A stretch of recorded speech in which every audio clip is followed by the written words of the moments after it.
Apologies in advance. This is a very long story, and I'll try to be as detailed yet direct as possible. My wife, F32, and I, M27, experienced some relationship problems caused by an ex-boyfriend of hers that I believe to still be affecting us today. For some context, we first met when we were studying overseas and working part-time together at the same restaurant. I'm from Australia and she is from France. After a few shifts together, we became friends and then eventually started dating. I was 19, and she was 24 at the time. We dated for a little over 3 years before moving back to my home country, and 2 years after moving, we decided to get married. The problem started when my wife and I just got engaged. We decided to do the obligatory social media announcement posts informing everyone about our exciting news. Around a week later when I was sent a message request by an Instagram account I didn't know but saw that my wife and the person followed each other, so I thought it was one of her old school friends or something and decided to accept the request. I had gotten over 100 messages from my wife's friends and family. I'd never met congratulating us, so I was expecting this message request to be more of the same. Instead of a congratulatory message and an introduction as to who they were, I was sent a bunch of screenshots of messenger chats that were in French and a message that followed saying that I should read these conversations to know how my fiancé is. I was feeling that something was a bit off but still believing that this person was a family member or friend of my wife that's English wasn't very good. I decided to translate the screenshots to be able to respond to them. Naively, I translated them to think that they'd just be some cute messages to only read that it was conversations between two people. The topics included the recounting of sexual encounters, the sexual acts that they had performed, boyfriends, and how inferior Asians guys are to white guys. I am Asian BTW. I sent a message back to the person asking who the messages were between. They replied, saying that it was my new SLT wife, and sent 3 sex tapes. I was in shock, and immediately, thoughts that she had cheated on me filled my mind. After sitting for a while and trying to comprehend what had happened, I decided that I would watch the videos to try to see if it is actually my wife in them. Later that night, after my wife had fallen asleep, I decided to watch the videos believing that there would be no way that the woman I had been living with for 5 years could do something like this. But to my disappointment, I confirmed that all videos were of her. The first 2 of the videos appeared to have the same guy and the third video and a different guy. To say I was furious was an understatement. I had literally watched the woman I wanted to spend the rest of my life with fucking not 1, but 2 other guys. The most painful and infuriating things for me was seeing her acting in ways she never did with me and also doing certain sexual acts with other guys that I really wanted to try but she downright refused to do with me even after 5 years of dating and a proposal. I decided that I needed to confront her, thinking that she had cheated on me with a bunch of other guys. I wanted her to explain to me why she did it. After staying awake and waiting through the entire night and not being able to waiting anymore, I woke her up at 6 a.m. and showed her everything that was sent to me and asked her to explain what this all was. She immediately started hyperventilating, then began to cry. She kept repeatedly apologizing and begging me not to leave her and was like this for a good 10 minutes. After managing to calm her down, she explained that she never cheated on me and these videos were taken before we had met and that she didn't even know these videos existed. She also tried reassuring me that the messages were between her and her best friend and they would share everything about their lives with each other. She said the things they talked about were from so long ago that it felt like a different person had written the messages. She kept repeating that the things she said in those messages made her feel deep shamed and regret. It was so embarrassing to her that she ever acted and spoke like that. To try proof she wasn't cheating, she showed me the chat history between her and her best friend and found the exact same sections of the conversations in the messages between them and saw that they were from long before we had met. She also explained to me that the guy who sent me the message on Instagram was her first boyfriend from high school in France. He was apparently very emotionally and mentally manipulative during the time they were together, and for her to get any sort of affection or praise from him, she would do what he wanted and let him do whatever he wanted to her. She said she didn't understand how he was able to get the screenshots or the sex tapes that he didn't even take. We eventually came to conclusion that he had hacked into her account somehow. She said that the 2 guys in the videos were short-term Korean boyfriends from when she first moved to overseas. To say I was relieved was an understatement, but I still had the feeling of disgust when I looked at my wife. Over the next few months, I tried pretending that everything was okay, but I couldn't get over what I had seen. She was a completely different woman in my eyes. I know body count shouldn't matter, but reading the messages how many guys she slept with really bugged the shit out of me. We had told each other our body counts in the past and I wasn't bothered with it at all. She literally could have told me any number and I think I would have been fine with it as long as it was the truth. But now that I know that not only did she lie about the amount of men she had been with, but the fact that half of those men were guys I knew quite well and considered friends destroyed me. I eventually told her how I felt when she blew up at me one day for not wanting to have sex with her. She started crying again and asked if we should cancel the wedding. I said we should consider it but not act on anything yet, hoping the way I was feeling was just a phase and that I would eventually get over it. The last thing I wanted was for my friends and family to ask why we're not getting married anymore and me having to explain the things that happened. We agreed to go to couples counseling together with the goals of fixing our relationship and getting married on the date we had set before that shit happened. We found couples counseling to be very helpful, and one of the best things we both liked while at our sessions was, we were able to try verbally express what we were feeling and literally have it translated perfectly into a cohesive explanation by our couples counselor. After 10 sessions, we had been given a list of strategies for us to use together to mend our relationship, and I had been referred to a psychologist to some private sessions that I was super beneficial. At this stage everything was almost much back to as it was before I was sent the messages, but I honestly never quite felt the same or trusted my wife again the way I used to. We did end up going through with the wedding believing that my wife's past shouldn't affect my feelings towards her, and that if we did end up breaking up, it would effectively mean that her ex succeeded in his objective and would have got what he wanted. About a year after our wedding, my wife planned a trip to France to visit all the family and friends. I was originally meant to go with her but couldn't, as I had just been given a promotion and had only been in the position about a month. While she was on her trip, I get another message on Instagram from her ex saying she only likes me, followed by another sextape of her. After watching for a few seconds, I just assumed it was another old video that was taken and blocked him. I planned to show my wife what he sent, but ending up totally forgetting about the whole thing. Fast forward to today. We have been married for almost 2 years now and have a baby on the way. During one of her obstetrician appointments that I went to with her, there was talk of her possible due dates and around what day she would have conceived. While sitting there and listening, I was doing the maths in my head and realized something wasn't adding up. The period she would have had to have conceived is when she was back in France to visiting her family.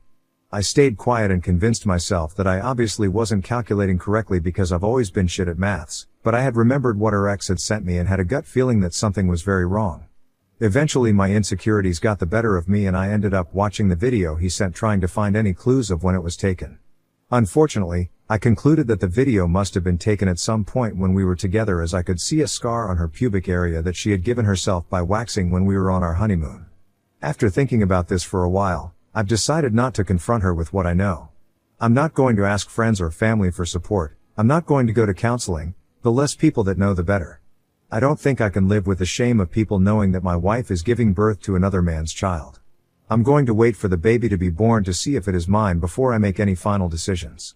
Thank you everyone who read everything I had to say. I really need to get this out, and not being able to tell anyone what I was going through was driving me insane. Edit. I've had a few comments questioning the timeline. Our wedding was in September 2022. Her trip to France was in mid-December 2023, and she was there for about 5 weeks. The due date for the baby is in late September. Update 1. First of all, I would like to thank everyone who commented with advice and also those people who criticized my thoughts and actions. Reading multiple perspectives about my situation helped open my narrowed view and I think gave me a more balanced perspective. I'm not too sure how I should write this update since there's so much information that was dropped on me and I'm not too sure to put it into words. It honestly feels like my life was pulled out from under me and I'm not too sure how to comprehend it all at the moment. A lot of people criticized me for not telling my wife about the latest video, and a lot of you also suggested that I check the EXIF data to see what date the video was created. Following everyone's advice, I did both. I first checked the metadata to see the creation date, which showed that it was taken on the 1st of January 2024 at 1:18 a.m. It was sent to me the 6th of January 2024. I kept in mind that people were saying that data can easily be edited and didn't take the newfound information too seriously, even though it looked like a relatively recent video. After seeing the metadata, I sat her down on the couch to tell her about her video. I went into the conversation fully prepared with a list of things to say I had made with my therapist. I made sure not to make accusations or even make anything I said sound like an accusation, and was 100% prepared for her to blow up at me for not telling her about it sooner. My therapist gave me a guide of how I should deliver the information and how I should attempt to give her back control of the situation by offering to show her the video, letting her watch it on her own and deleting it in front of her when she was ready. I started by saying that I had received another sextape from her ex and when I received it. Then I went into why I didn't tell her immediately after receiving it or after she got back from her trip. After giving my explanation, I asked her if she wanted to see the video, which she said yes to. So I gave her my phone and she pretty much immediately started the video as soon as I handed my phone over to her, which didn't give me a chance to get up and leave the room to let her watch it on her own. As soon as I heard the audio from the video, I immediately stood up and was turning to walk to a different room when she grabbed my pant leg and started profusely apologizing. I said there was nothing to apologize for, as this was from before she met me, and that I should be apologizing to her for keeping it from her. She asked me why I decided to tell her now, and I told her the truth about my concerns about the due date and how it wasn't quite making sense in my head, and that's when she lost it. She grabbed my hand and kept saying it was a mistake and that she wasn't thinking straight because she was drunk. My heart just dropped, and I knew instantly what she meant by her repetitive ramblings. I told her to tell me what exactly happened or I'd leave immediately. Long story short, she cheated on me when she went on her trip to France with her ex that was sending me the screenshots and videos. They ended up having sex after catching up at a New Year's Eve party they were both at. They're from a small town in central France with only a population of a few thousand, and apparently, they had seen each other at the local supermarket a few days after her arriving at her hometown. My wife and her ex are from the same friendship group. They all went to the same kindergarten, primary school, middle school, and high school, which is how they ended up at the same New Year's Eve party. She also told me that her ex had admitted to hacking into her Facebook account to gain access to the sex tapes she had made shared with her other exes. Although calling what he did hacking makes it sound quite sophisticated, she hadn't changed her password since high school and he still knew them when he got access to all her accounts. So fucking dumb. She begged me not to divorce her and tried to bargain with me, promising it would be the only time she'd ever cheat, promising that she'll be the best wife to me, letting me have sex with any and as many women I'd like, and even stooped so low as to offer sexual acts. I said I would only consider staying if she would do two things: give me her phone so I can go through her massages and get a paternity test done.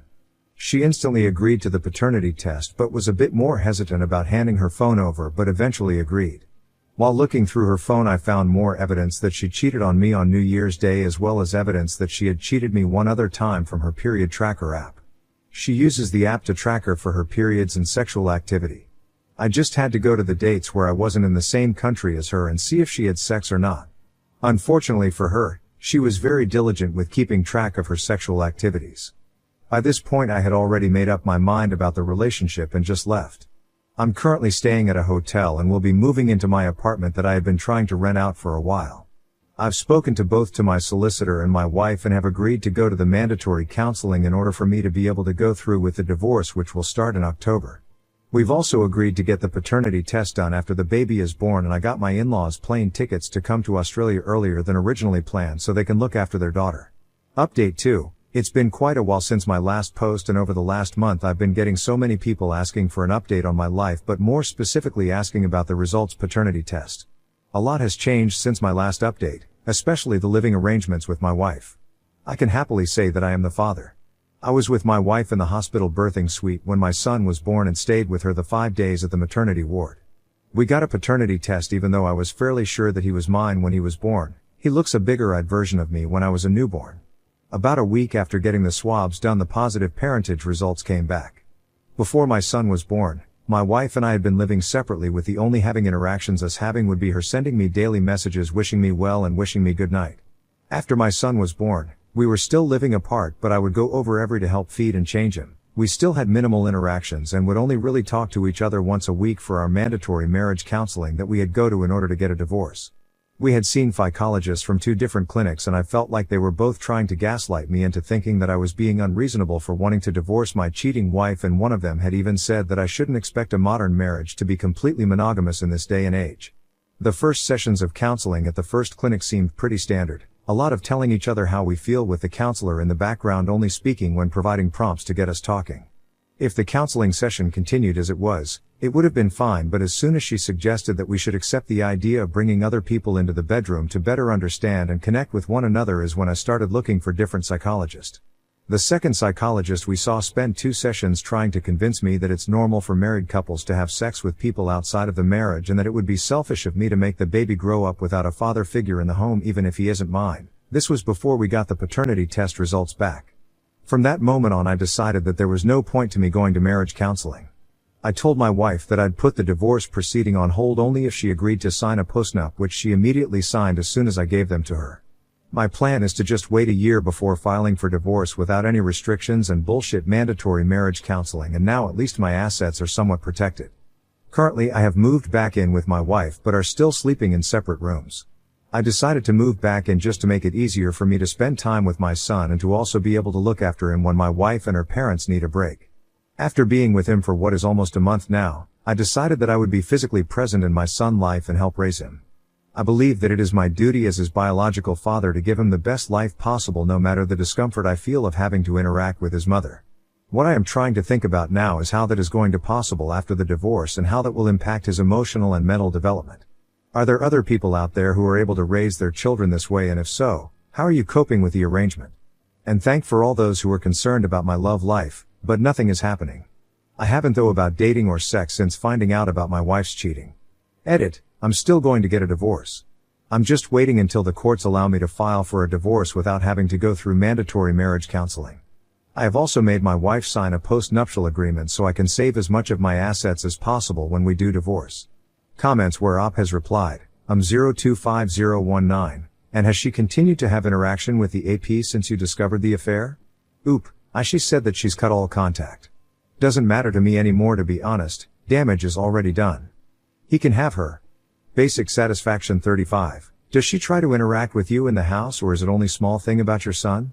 Oop, she does try to talk to me all the time. She's also tried 2 times to get intimate with me,